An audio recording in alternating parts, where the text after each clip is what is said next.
میرے ساتھ اس وقت موجود ہے بیرسٹر عقیل. بڑے جو امپورٹنٹ کچھ سوالات ہیں ان سے. بیرسٹر صاحب, پہلے آپ آنے نہیں دے رہے تھے, پھر آپ نے انہیں جانے نہیں دیا. آج سے 4.5 سال پہلے لیڈر آف اپوزیشن نے دعوت دی, مذاکرات کی, اب جا کے قبول ہوئی. معاملہ کیا ہے؟ بسم اللہ الرحمن الرحیم. چوہے صاحب بہت بہت شکریہ. دیکھیں, ہم نے تو روز اول سے ان کو دعوت دی, اور پرائم منسٹر صاحب کی میڈن اسپیچ بھی اگر آپ دیکھ لیں تو انہوں نے بھی ڈائلاگ کا کہا, ڈسکورس کا کہا, ڈسکشن کا کہا. سیاسی مسئلوں کا حل جو ہے سیاسی نشستوں میں نکلتا ہے, سیاسی پارٹیاں نکالتی ہیں, سیاسی لیڈر نکالتے ہیں. لیکن شاید 10 مہینے لگے ان کو یہ بات ذہن نشین کرتے ہوئے اور سمجھتے ہوئے کہ واقعتاً جو ہے ان مسئلوں کا حل جو ہے وہ سیاسی جماعتیں ہی بیٹھ کے نکالیں گی.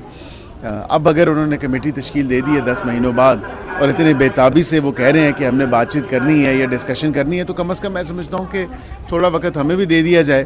جب ہم نے بھی 10 مہینے انتظار کیا, صبر کیا, تو ہمارے تو صبر کے پیمانے لبریز نہیں ہوئے, تو تھوڑا صبر وہ بھی دکھائیں, تھوڑی جو ہے وہ کہہ لیں انڈرسٹینڈنگ وہ بھی شو کریں. تو بالکل یہ تو نہیں ہو سکتا کہ ایک دن کمیٹی بنائی اور اگلے دن کہا یا کسی کو فورس کیا کہ آپ آئیں ہمارے ساتھ مذاکرات کریں. ہم بھی دیکھ رہے ہیں, سچویشن کو آبزرو کر رہے ہیں, اور اس تمام تر معاملات پہ جو ڈسکشنز ہیں ابھی بہت ارلی سٹیجز میں ہیں. مذاکرات سے حکومت پیچھے نہیں ہٹ رہی, بات چیت سے حکومت پیچھے نہیں ہٹ رہی, اور بالکل زیادہ ذمہ داری جو ہے وہ حکومت کی ہوتی ہے. انگیجمنٹ ضرور ہوگی, لیکن اس کے لیے ٹی او آرز کا طے ہونا ضروری ہے.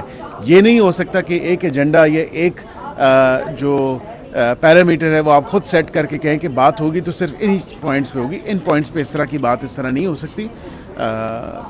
آپ یہ پوائنٹ بھی ضرور زیر غور آئیں گے, زیر بحث ہوں گے, لیکن اس کے علاوہ جو ایک میوچل ایجنڈا سیٹ ہونا ہے اس کو, وہ زیادہ ضروری بات ہے. اور کسی بھی ڈسکشن, کسی بھی ڈسکورس, کسی بھی ڈائلاگ سے پہلے وہ ایجنڈا جو ہے سیٹ جب تک نہیں ہوگا تب تک بات آگے نہیں بڑھ سکے گی. آپ بات نہیں کریں گے تو آپ کے اوپر تو ایک اور تلوار لٹک میں نے تو رہی ہے, کہا, آپ سول نافرمانی کی. نہیں, میں نے تو آپ سے کہا کہ ہم بات کریں گے, لیکن 10 مہینے ہم بھی کہتے رہے کہ آئیں بات کر لیں, آئیں بات چیت ہونی چاہیے, آئیں ڈسکشن ہونی چاہیے, آئیں ڈائلاگ ہونا چاہیے. تو 10 مہینے تو انہوں نے بھی لیے, تو پھر ہمارے پہ کیوں بندوق تان دی گئی اور کہا جا رہا ہے کہ آپ میڈیا کے بھائیوں سے ہی میں گزارش کر رہا ہوں کہ 1 دن ہوا ہے, 2 دن ہوئے, کوئی ہمیں بھی دیکھیں نا, کوئی سیاسی معاملات ہیں, کوئی ہمیں بھی دیکھنا ہے کہ کس طرح جو ہے یہ ڈسکشن آگے چلے گی. اور یہی میں نے آپ سے بھی گزارش کی چوہے صاحب کہ یہ نہیں ہو سکتا کہ آپ ہمیں فورس کریں, آپ ہمیں کوئرس کریں, آپ ہمیں ڈیوریس کے تھرو جو ہے کہیں کہ آپ ہمارے سے ڈائلاگ کریں. اس طرح نہیں ہوتا. ہم نے بھی دعوت دی تھی, ہم نے بھی ان کو فورس نہیں کیا تھا.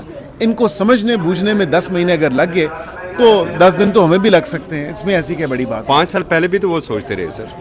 میرے خیال سے وہ سوچتے زیادہ ہیں, عملاً جو ہے ان کا کام کم ہوتا ہے. اور ابھی آپ نے دیکھا کہ 10 مہینے لگے, اور اتنی کالز کے بعد, جو کہ تمام تر کالز جو ہیں وہ فیلڈ کالز تھیں, اور اس پہ حاصل اصول تو کچھ بھی نہیں ہوا, اور اب جو ہے وہ ڈائلاگ کی طرف ہی آنا چاہ رہے ہیں. تو اچھی خوشائند بات ہے, مثبت بات ہے.